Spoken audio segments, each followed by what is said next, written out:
Erica Robinson here from In the Company of Cards. Welcome back. If you're new here, I read Lenormand cards on issues of the day, political, social, etc. Um, and you're welcome here. And now I have a word for some others among us. So if you don't want to listen to this part, feel free not to. Um, the law of averages dictates that the larger one's channel grows, the more one has a variety of types of people in one's audience. That's just logical, right? And so there has been some unpleasantness. And I would like to first thank people for their unkind, ugly comments because anytime you comment, I mean, that just helps my algorithm. However, you will not have a second opportunity to do me that great favor because bibbity bobbity boo, when I see it, poof, you're gone. I don't know why you would be here in the first place. If I'm not your cup of tea, no harm, no foul. There are plenty of other places that you can go. As for the rest of you, you are welcome here. Um, I wanted to look at three questions today. Um, the first is something that a viewer mentioned to me. Um, and I referred her to my Substack articles, but I feel like that was a kind of a shoddy response. And so I would like to do better here. And so the question was, I had done as you know, I had done a video yesterday on the state of Biden's health between now and the inauguration. And I said that, he was loved by a lot of people in the country who feel not only his time as president, but also his grace in allowing himself to be wrested from his position as the nominee this time around was for the good of the country. And while a lot of people agreed with that, I did have a viewer who said, well, essentially that uh, Biden was no hero to her because look what's going on in um, Gaza with his blessing. And what I said to her was, I don't disagree with you. And I have talked about this in my Substack. So that's the other place that you can find my work. If you don't want to look at my face and you'd rather read my words, you can go to Substack. It's also called In the Company of Cards. That's how you can find me there. Um, so I think that what I want to say before I look at the question that I want to pull on is the fact that, you know, I'm a child of the 60s. Someone asked me how old I was. Well, now you can figure it out from me having said that. And I remember a time when there were very strong connections between Black people and Jewish people. There was a strong alliance and allegiance because we both understood ourselves as people who had history of oppression. And so there was some solidarity in that. Now, I will say that, I observed all this as a child. I was not an adult back then, obviously, but I observed all this as a child. And then what I also observed was that all of a sudden, as the years passed and we got into the 70s, that alliance and allegiance and solidarity didn't really seem to be there anymore. Now, just for historical reference, a lot of you will already know this, but some of you will not. The 60s were a turbulent time. And certainly the year 1968 was what some people call, the time of martyrs. We had the deaths of a lot of civil rights leaders. And it was it was when the Black Power movement um, came about. And so the Black Power movement was a movement for us to determine our own future by ourselves, for ourselves, of ourselves, through ourselves, which is to say that we didn't need or welcome, I suspect, um, advice, guidance, direction from any outside source, including the Jewish community with which we had previously been in solidarity. And that created some tension between the groups. So I will just say that as just historical reference. But I want to say something else about history. Um, a few months ago, and this is when I wrote my Substack article, and let me turn my heater off. I know I live in Southern California, so if the temperature drops at all of a sudden it's like, ooh, our blood is very thin. But anyway, a few months ago, an actress, Jewish actress, had said that she was infuriated and confused as to why Black people were not steadfastly, wholeheartedly, full-throatedly, unequivocally supporting Israel in this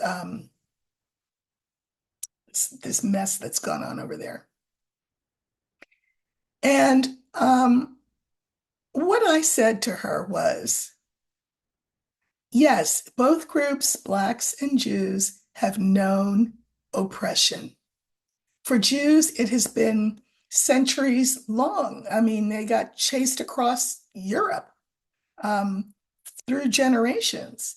And I don't need to explain to any American the plight of Black people in this country.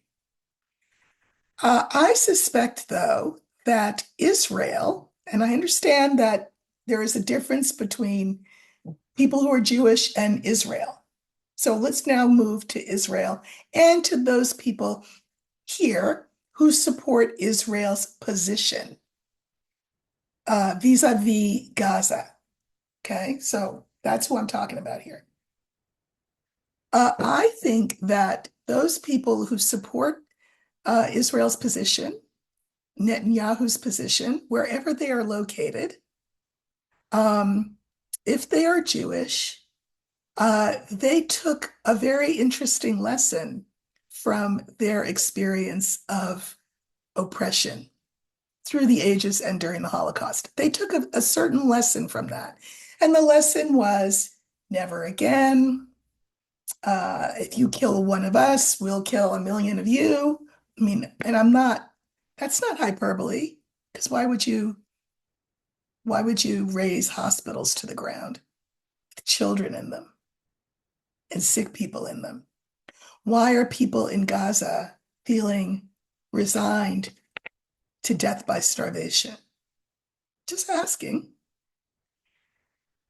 And what I argued in my Substack, in response to this actress's indignation about Black reluctance to support Israel's assault on the Gazans, Palestinians, is to say I'm going to hazard a guess that we Black people took a different lesson from our history of oppression.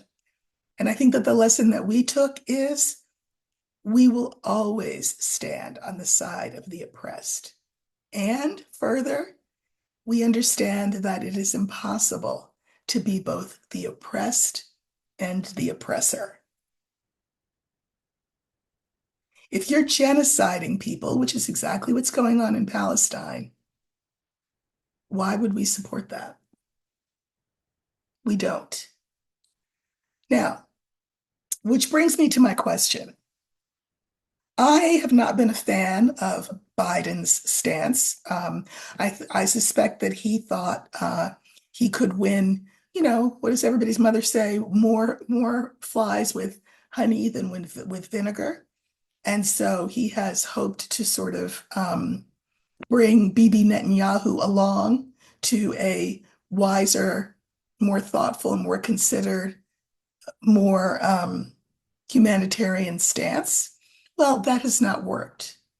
I also think that he did not, for the longest time, believe what the Palestinians were describing as their plight. In fact, I heard him say on television early on, he was asked about this, about the plight of the Palestinians, and he said, out of his mouth, I heard it. He said, I don't believe it. And I have to say that shocked me and it horrified me and it saddened me. Now, why is this my business? Well, because I'm an American and I pay taxes and I am against the genociding of anybody. And I will stand always with the oppressed over the oppressor. And I will always, by the way, stand with people of color over the oppressor. So that's my stance. Again, if you don't care for that stance, fortunately, we live in a free country. You don't have to watch this. But I'm just making myself clear. The question I'd like to look at is to what degree and how will, and I've looked at it before, but I'm going to look at it again just because things seem to have escalated and, now Iran's in the mix and all of that. I would like to see how and to what degree the Harris Middle East policy, the policy towards Netanyahu, towards Gaza, will change under a Harris administration. To what degree and how will that policy change? So I think what I'll do is go right to the horse's mouth and use Harris as my focus card. So we're going to use the older woman card, and that will stand for Harris. And we are asking about what her stance will be towards Israel, towards Gaza.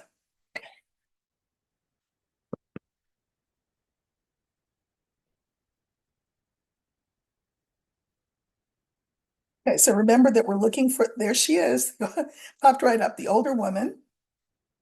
I'm taking the two cards that came before her. There were only two. Okay, and then I'm going to pull some clarifiers.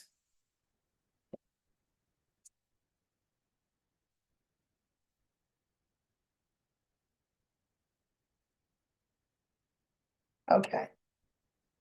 So I didn't need a lot of clarifiers. I just wanted to know would the stance change, right?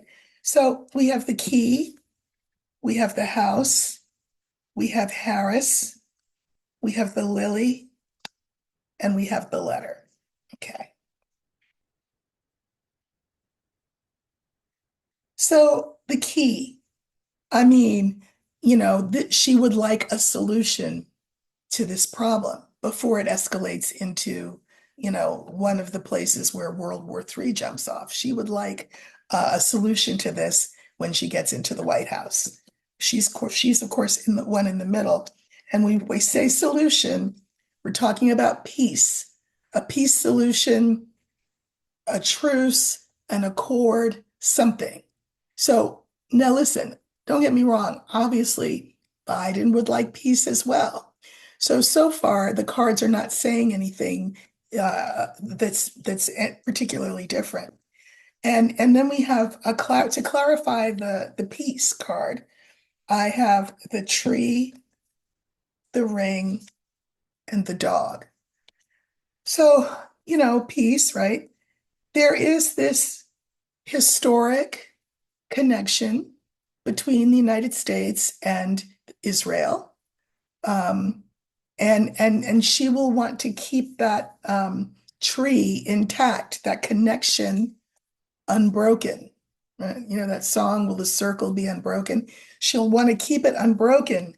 She'll want to maintain friendship, right? So, okay.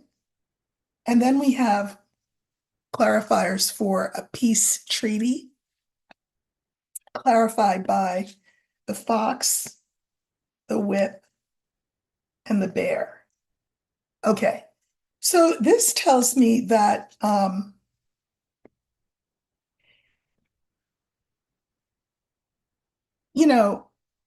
wise as a serpent, gentle as a dove. Um, the fox card is someone who is an expert and who is clever and who is canny. Now she takes a lot of advice from a lot of places, a lot of sources, and she'll continue to do that.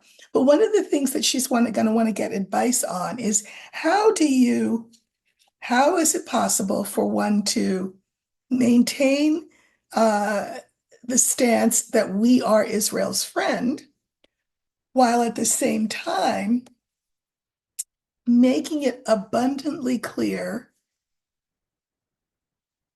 with words that will cut, that will feel harsh to Israel, that Israel is not going to be the boss of the United States.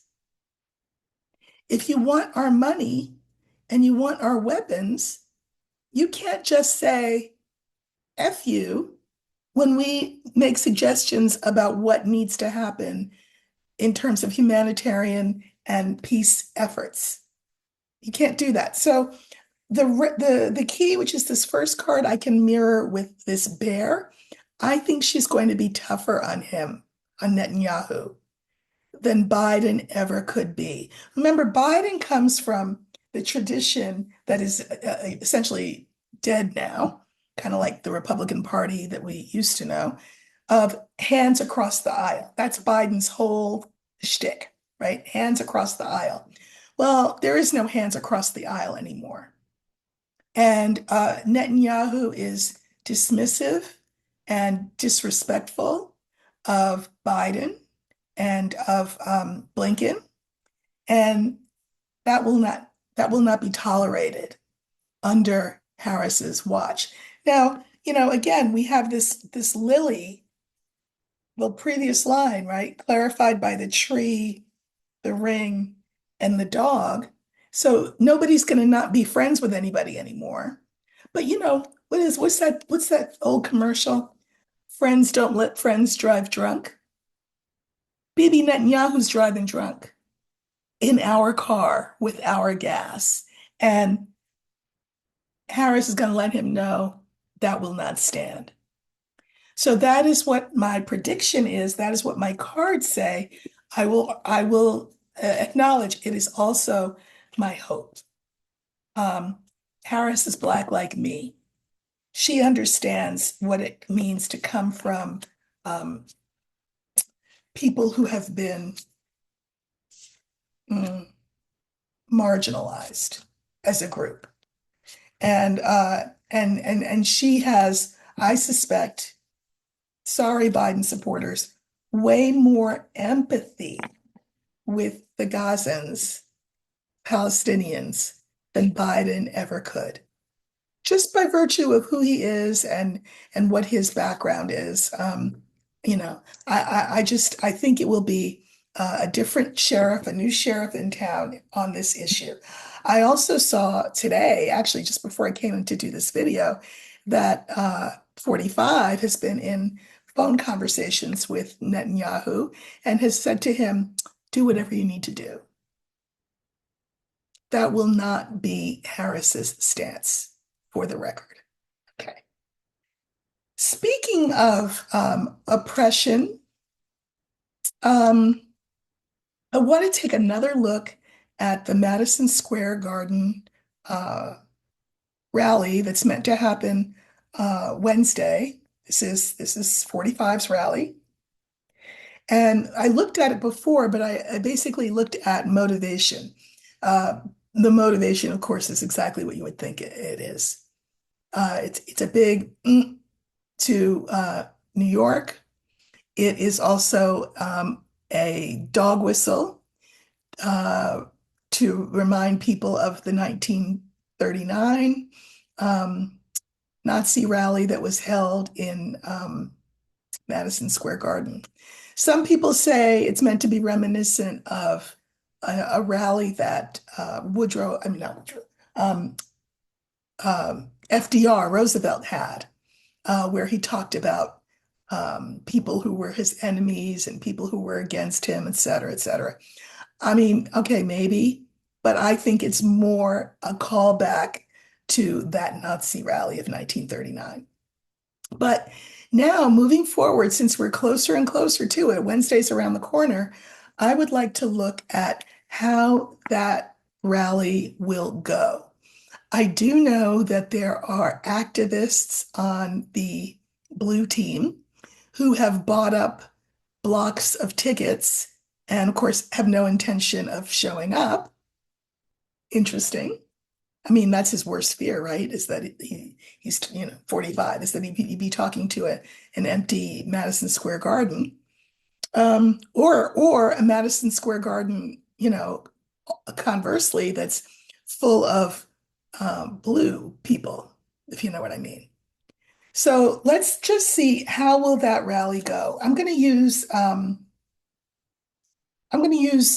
the garden for that because Madison Square Garden. I'm going to use the garden card because that would be like a big, you know, thing, event. Um, it's the card for that. Okay. How will that go?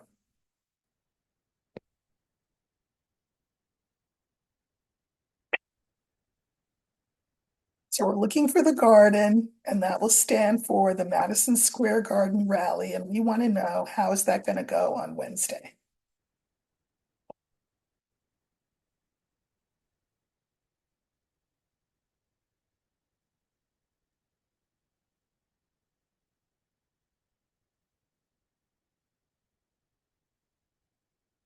Wow, it's the next to the last card. So that means that I only have one card in my hand.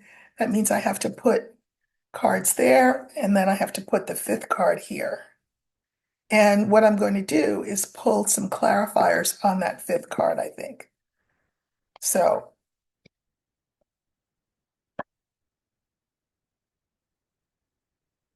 hmm. And I'm even going to pull, I think I'll pull on the garden since that actually is the card we were looking for. Okay. So we have the original five, which are the clouds, the width, the anchor, the garden, and the ship. You know, it wouldn't surprise me if his side didn't, you know, bus people in to ensure that there will be a full house. That would not surprise me. But, the first two cards are really interesting in this line. We have clouds and we have the whip. This tells me again, it sort of reiterates what the intention here is. It's to create confusion, to create buzz. I mean, he says, 45, he said, I heard him say yesterday, the more I hear about whatever, the angrier I get. Oh, I know. He was saying that the US is the trash can of the world. I mean, I'm sure he's talking about immigration, but the angrier I get. Now, remember, he gives people permission to be angry and ugly, um, and come in my comments. Yeah. Um, so this is the intention. Okay. Uh, now, always when the card I'm looking for does not come in the center of the line, I'm always saying, well, what will it be? Well, here it's the anchor. I think it's to anchor, the intention, of course, is to anchor support amongst for example, brown shirt wannabes. These are the radical supporters of his. He's trying to gear them up for next things. And what are next things? Well, whatever he plans to do on both the legal and the sort of street front when he loses and Harris wins. And then he declares that, the election was stolen, blah, blah, blah, blah. So it's just to solidify his base. Um, Now, I pulled clarifiers on the last two cards. This is the garden itself, this is the event, and we have dog, key, and man. I'd love to say that the police are going to go in there and raid it, or that nobody's going to go, and it's going to be a bust, but I don't think so.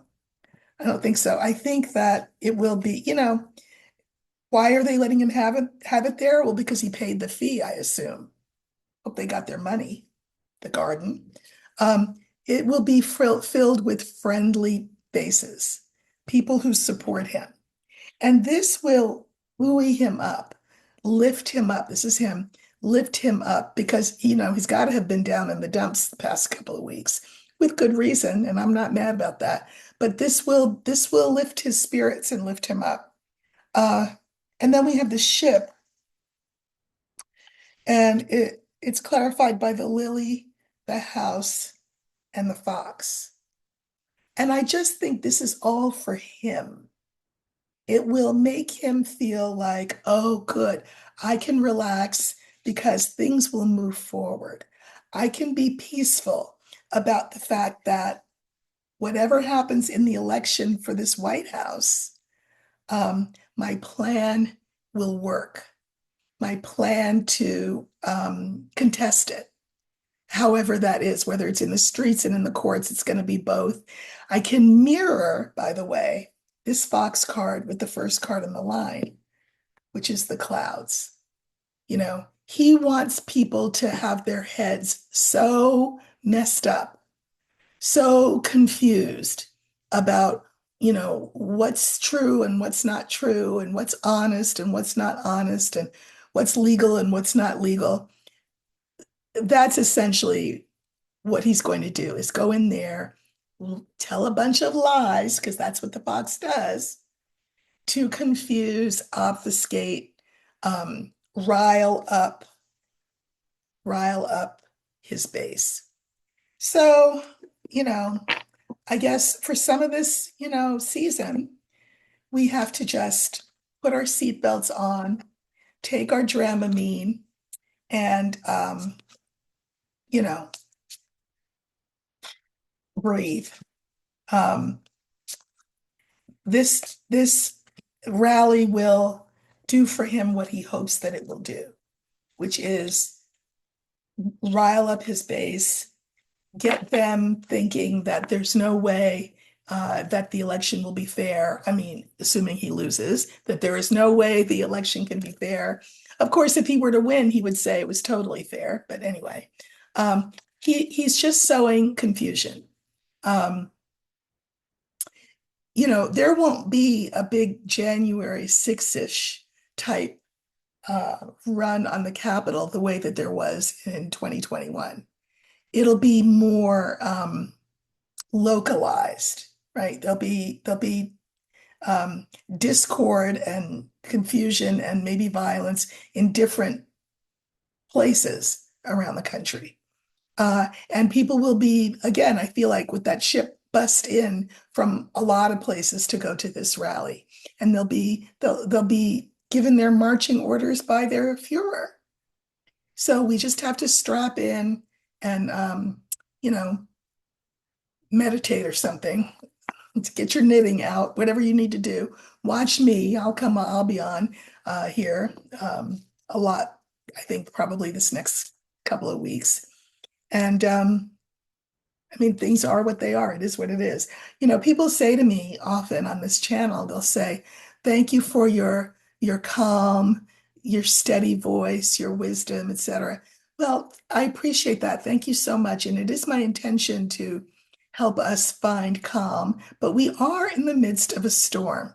And there will be times when I see things through the cards that I have to communicate to you, and they're not the most cheering news to hear. And, I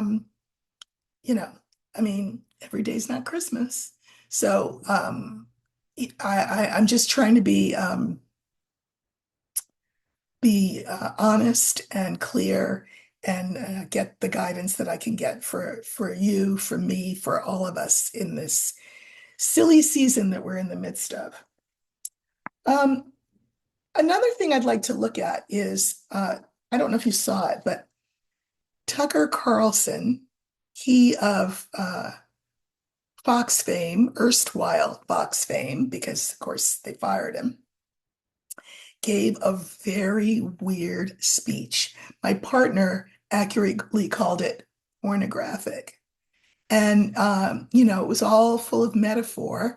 And the metaphor was that Trump, 45, is daddy, and that daddy has been away. And that daddy is very, very upset because his daughter, whom he loves very much, but whom he is required to guide and correct so that she can walk in the way of righteousness, um, it has strayed from his path, and that he will be coming home and he will be unhappy and she will be getting a spanking. And if you thought that the spanking would hurt daddy more than it would hurt her, you would be wrong, Carlson tells us. It will hurt her more than him. What actual was that? Like, what was that? I mean, ew.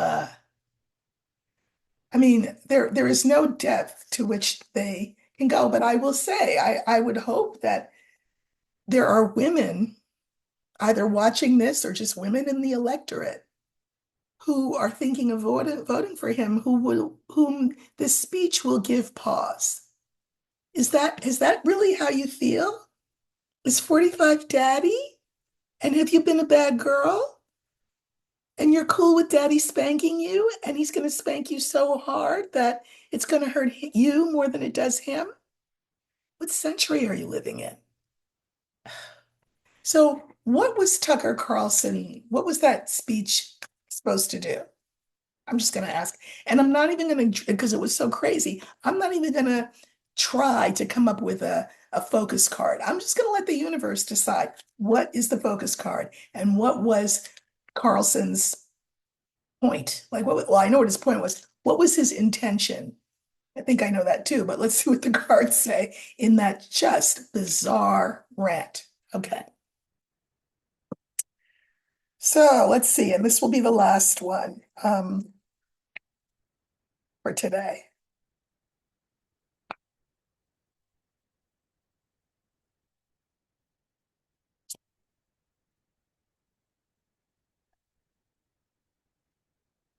Kind of nervous to turn them over.